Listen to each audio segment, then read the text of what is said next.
Radio Bávaro 90.3, Televisión del Este, tu canal. Buenas tardes, aquí estamos. Antonio Corsino desde ahora y hasta las 2 de la tarde, en De Frente con la Comunidad. Más de un tema, no sin pasarle nuestro teléfono para que lo tenga presente, que es el 809-455-1868. Aquí estamos. La fecha, por supuesto, siempre nos deja una enseñanza, un recordatorio. Por eso septiembre como tal, Día Mundial de la Higiene.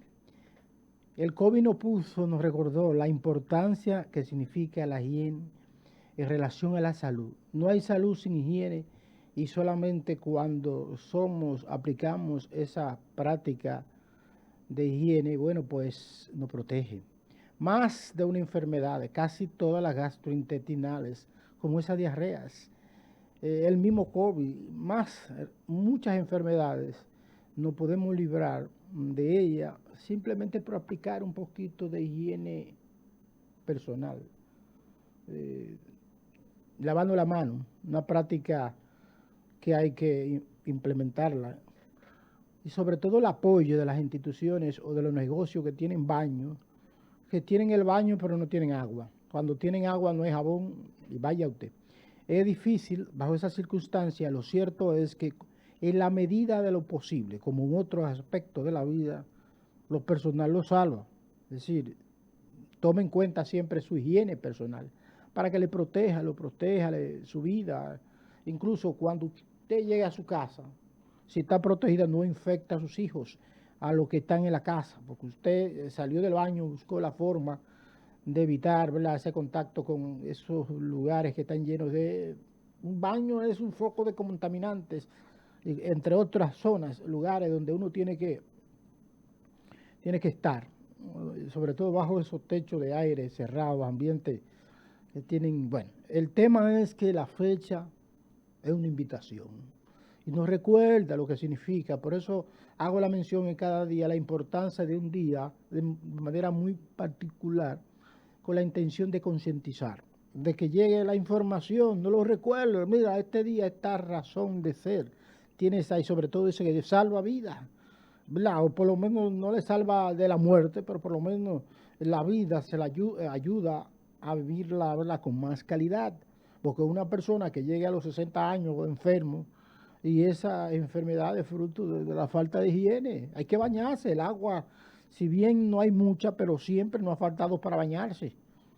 Siempre hay agua para bañarse, no solo en el río, sino la buscamos donde sea. Porque ya el agua es parte de la vida del ser humano, el bañarse, ayuda, el higienizarse. Como cada día, en martes sobre todo, esta invitación, esta costumbre ya, el presidente de la República cada lunes, la tarde, noche, bueno, más tarde que noche, invita a la prensa y allí conversa con ellos sobre temas muy puntuales, responde a las preguntas de los comunicadores, la prensa allí expresada en todos los, si se quiere, todos los géneros periodísticos.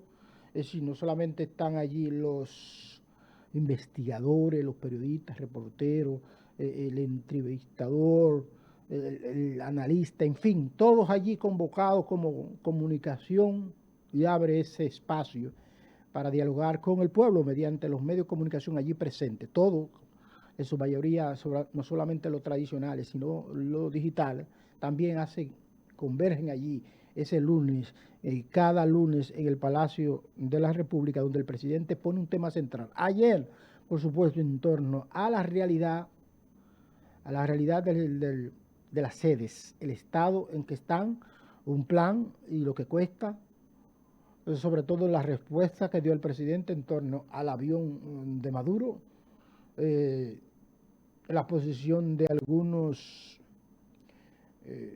su apreciación de la actitud que han asumido algunos diputados, en torno a las reformas que vienen, sobre todo en el ámbito muy puntual que tiene que ver con el aspecto de la reducción de los diputados. Pero no deja de cierto que hoy fue la oportunidad para anunciar su viaje.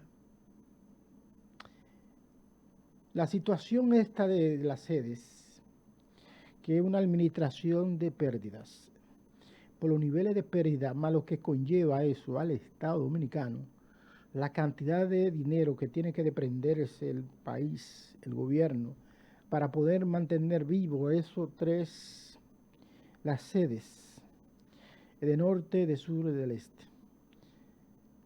Ahí está el plan. Por lo menos, de acuerdo a ese consejo que preside Celso Marrancini, que básicamente es la administración la que supervisa, que esa estructura creada para buscarle una estructura adicional por encima de la EDES como administradora de la distribución eléctrica en el país, donde encontramos que de este es la que registra más pérdida.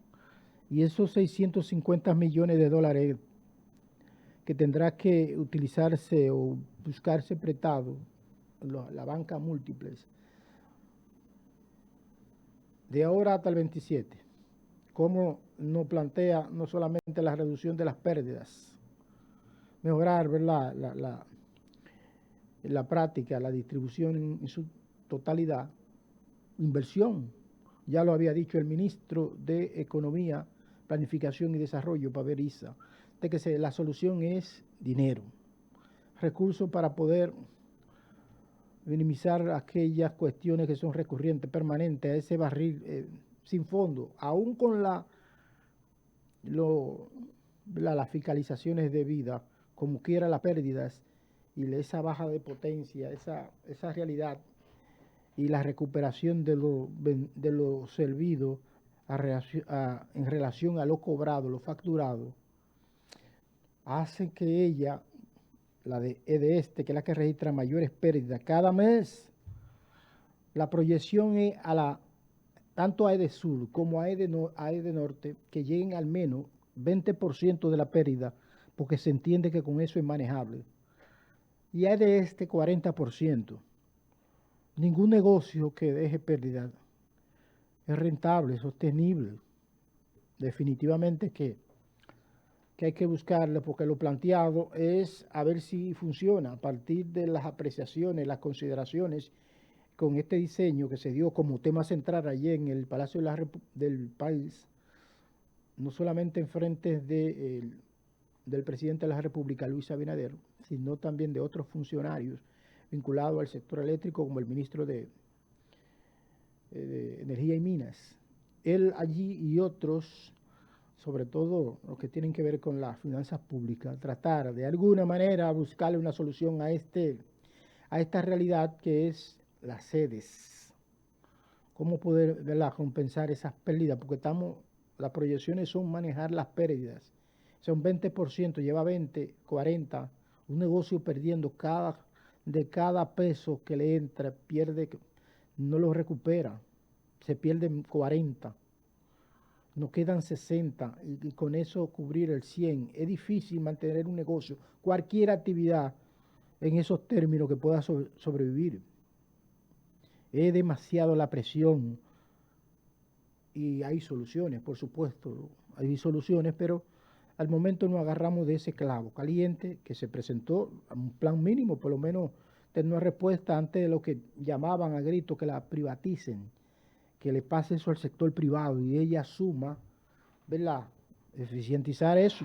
Seguro que hay modelos de negocio, de gestión, porque es un asunto de gestión que hace que ella termine en esa situación molestosa para el presupuesto nacional. Parte del déficit se debe a esos 1.500 millones de dólares que hay que buscar para ella, solo para ella, para tener, porque sin ella, sin la energía, es difícil realmente para un país mantener los niveles de desarrollo si no tiene la energía. Eso es sumamente importante, porque ya no es un asunto, por ejemplo, de la generación, no es un asunto más que incluso de cobro, de que despachamos ese 100% y una parte se pierde en el camino de esa energía servida. Y hay que pagarla, el que la produce, quienes la compramos, ¿verdad? Hay que pagársela al precio que esté. Pero cuando la pasamos a las sedes para que la despachen esas 3 concesiones o regiones, bueno, pues ahí está esa realidad. Ahí está el plan planteado, ¿verdad?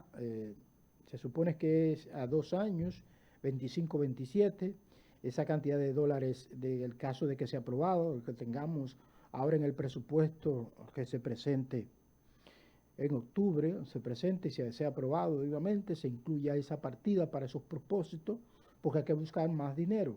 Y está pendiente, más que buscar, ahorrar y recuperar. Por eso, en octubre, antes de ahí, tendrá que presentarse la reforma fiscal y con ella todos los ajustes necesarios para ampliar, tener más recursos para esos 2 propósitos, esas distorsiones que tiene las finanzas públicas, minimizar esas deudas que son cada vez más molestosas para el cuerpo social, el cuerpo institucional del país. Y eso, reitero, ningún país se resiste tanto tiempo golpeado por esos déficits, porque mira cómo ha bajado considerablemente la inversión de capital, es decir, la inversión pública del gobierno en carreteras, en obras significativas, solamente la prioritaria, la que se prometieron en el plan de gobierno, y otras obras pequeñas, a razón de eso, porque no hay cuarto, no hay suficiente dinero, porque se va en eso lo que tenemos, y a pesar de que la tendencia tiene que, a un grito nacional, la calidad del gasto, que cada vez más los funcionarios, sobre todo las instituciones vinculadas a la hora de invertir el peso, le saquen no uno, 2 como beneficio de la inversión dada, porque se supone que independientemente de la inversión social, es decir, cuando hacemos la carretera, no quiere decir que no vamos a recuperar algo, es una inversión y como tal tiene una redistribución de alguna manera.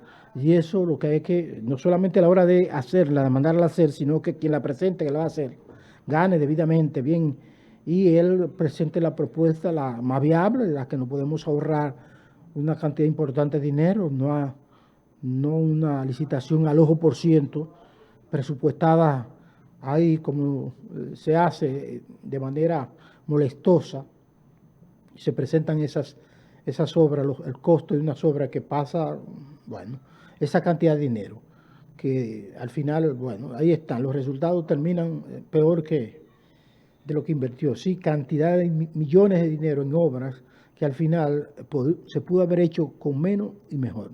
Ahí está, la muestra está, solo hay que hacer un arqueo social y encontramos las calidades de las obras y lo que se gastó en ella.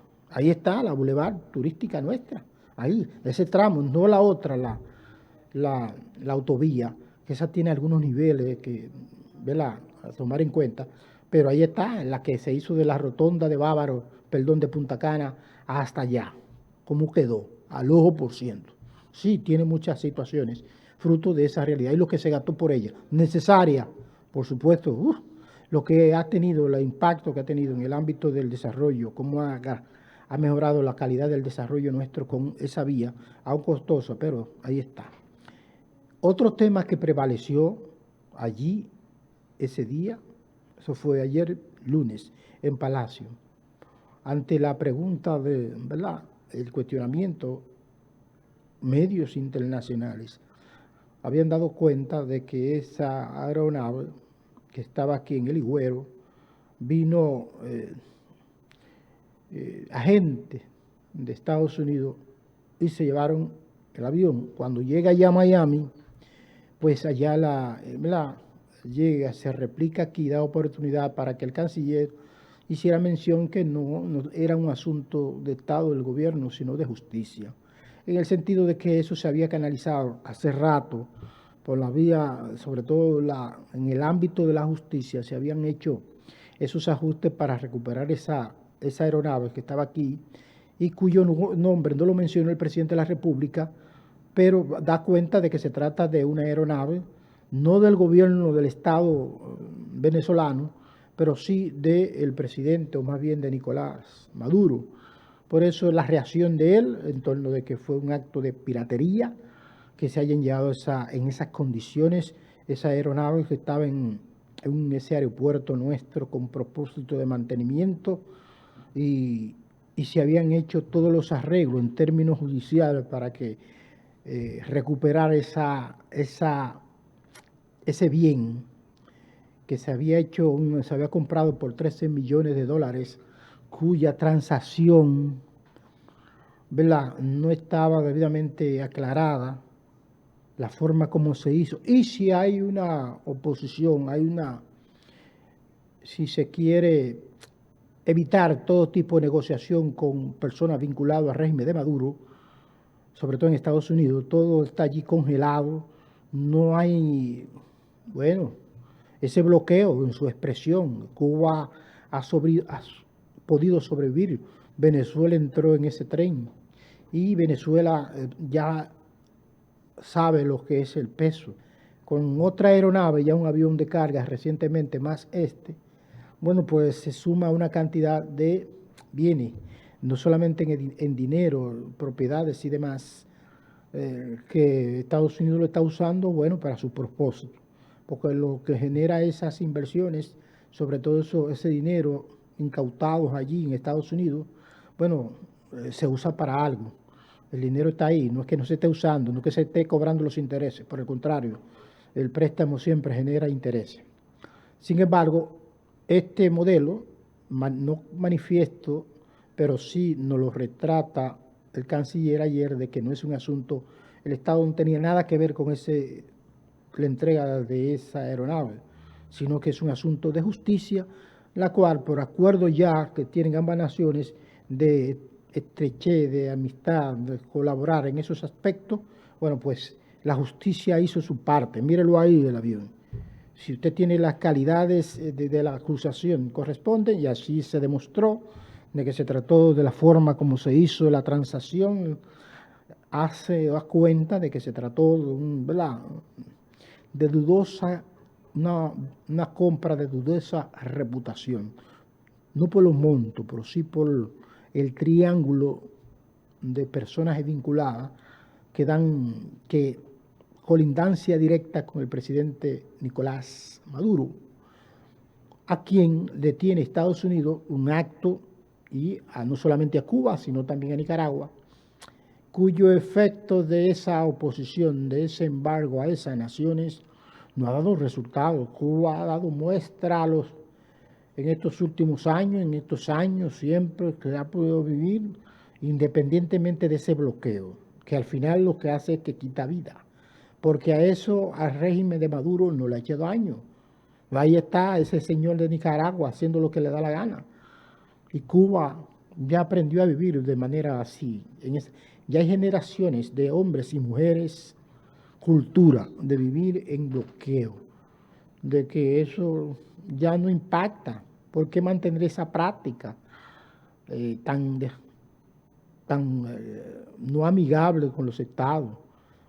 Porque allí en la ONU somos todos soberanos, la autodeterminación de los pueblos, la soberanía de las naciones, la autodeterminación, la dignidad de las personas, más bien de los estados, se ve manchado con ese tipo de imposiciones. ¿Y dónde viene? Del norte y de otras latitudes, porque la práctica es vieja, o sea, no era el bloque socialista con el capitalista, y Cuba ahora que hace esa mezcla de ambas cosas. Como quiera, hay presiones para esos estados, y sobre todo lo nuestro pequeño, que tiene que estar sometido a esas cuestiones. Los PRMistas están comprometidos de acuerdo a su posición como partido internamente, apoyar al presidente Luis Abinader en torno a las reformas, todas, en todas sus partes. Así está consagrado en su compromiso, no solamente lo reafirmaron su estructura, pero también lo hicieron los diputados. Hay algunos diputados que en algunos aspectos vinculados a la reforma no quieren, o más bien reestructurar eso, que tiene que ver con la reducción de la cantidad de diputados. Bajarlo. Ahora hay 190, bueno, pues bajarlo al menos a 157. Sin perder esa realidad, la representatividad de cada municipio, cada provincia, que es está consagrado en la Constitución por su carácter representativo. Tiene que garantizarse esto.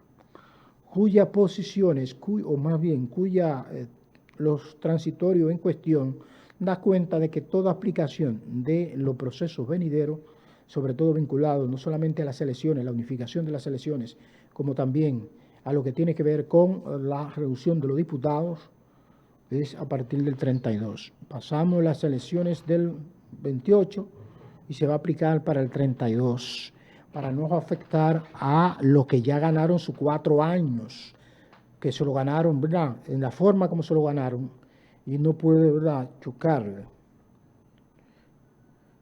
Cosas que el presidente vio como regular, normal. Dentro de un país democrático, los diputados pueden expresar su deseo, porque nadie está obligado, ¿verdad?, a decir lo que diga, a repetir lo que dice el otro, a estar de acuerdo en todas sus partes.